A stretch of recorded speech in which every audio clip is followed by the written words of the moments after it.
Thank you, Chair Patrick, Dr. Carson, members of the White House Religious Liberty Commission for inviting me to speak today. My name is Yitzchok Frankel. I'm a father of 4 adorable children, 8 and under, a recent graduate of UCLA Law School, and, unfortunately, a first-hand witness to the erosion of religious freedom on American college campuses.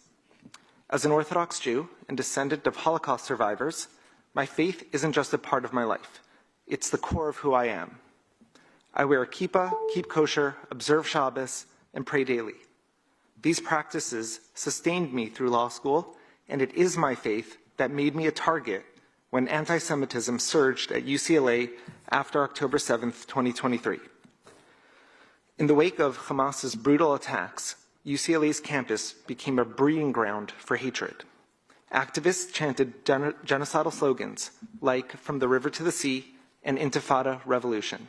Jews at UCLA witnessed classmates smashing a piñata of Prime Minister Netanyahu while yelling, "Beat that effing Jew."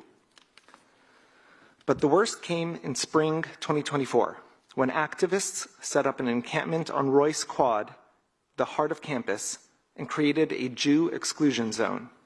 Masked enforcers set up checkpoints, barricades, and required wristbands for entry. Jewish students like me were stopped, harassed, and physically blocked unless we disavowed Israel's right to exist and hid our religious symbols like our Star of David necklaces and our kippahs. To illustrate how chilling this was, I brought something with me today. This is a copy of my grandfather's Nazi-issued work permit, complete with a swastika. This was the only paper that allowed my grandfather to pass safely. It has a non-Jewish identification. My grandfather, Solomon Frankel, had to hide his Jewish identity and go by a non-Jewish name, Ivan Bondrovsky. It is the greatest pride of my life and a rebuke to Hitler and the Nazis that 80 years after the Holocaust, I had the honor to name my son after my grandfather. He now proudly carries the name Solomon Frankel.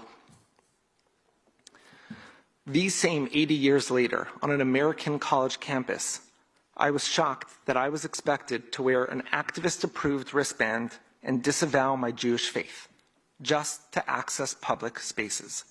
This is not the first time someone in my family has needed the correct identification to pass safely. We must ensure it is the last. 80 years after the Holocaust, many of my Jewish classmates lived in fear on an American college campus. The way I was treated as a Jew on UCLA's campus violated my rights to freely exercise my religion in public, turning UCLA into a place of contempt rather than learning. This wasn't just mob rule. This was enabled by institutional failure. UCLA's administration didn't just stand by. They actively aided the exclusion. It was UCLA itself that provided the barricades used to create the Jew exclusion zone. They stationed security to enforce checkpoints, and despite their public admissions that they knew Jews were being blocked, they instructed campus police to stand down, ceding public property to violent anti-Semites.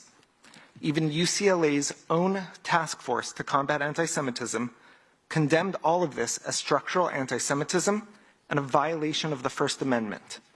The Justice Department agreed, finding in 2025 that UCLA acted with deliberate indifference, creating a hostile environment under the Equal Protection Clause and Title VI. My experience mirrors a national crisis.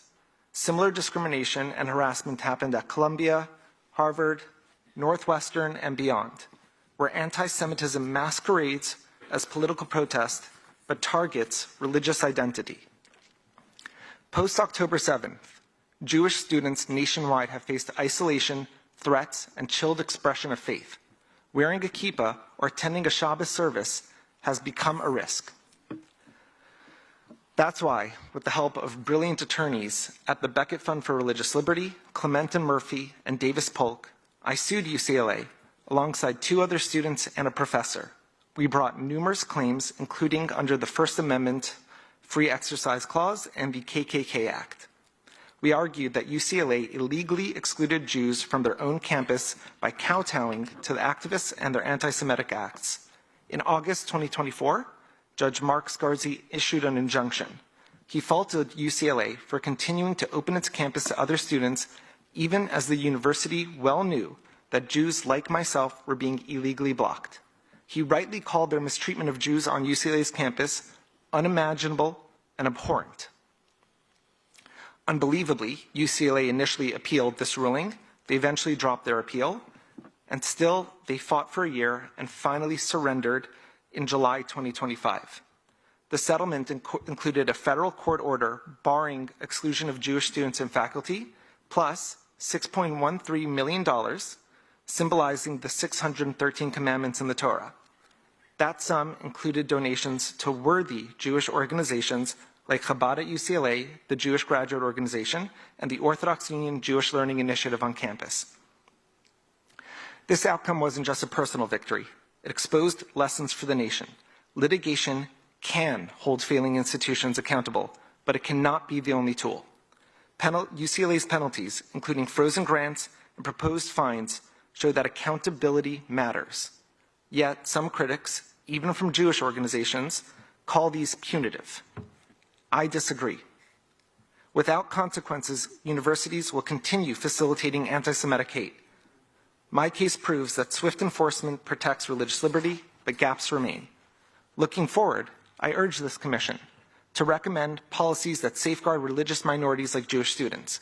The administration must strengthen Title VI enforcement by the DOJ and Department of Education, mandate investigations within set timelines, and tie federal funding to compliance. I'll close with this.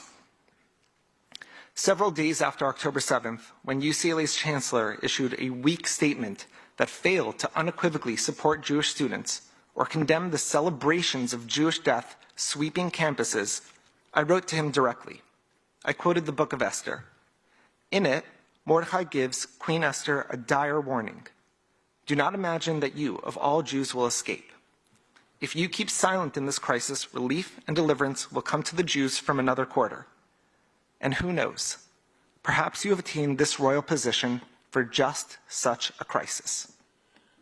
Leadership hesitated then, as it has too often since. But in 3 weeks, we will celebrate Purim, the story of how silence nearly doomed a people, yet courage and providence brought deliverance. I take Mordecai's words to heart. This is why I stood up to UCLA and am not afraid to call them and others out. This commission and the policies it recommends can be our modern Mordecai and Esther, a call to action before it's too late. Let us ensure that no Jewish student or any believer must ever again hide their faith to access education, public spaces, or safety in America. Relief and deliverance must come from here, now, through bold protection of religious liberty for all. Thank you, and I look forward to your questions. Thank you.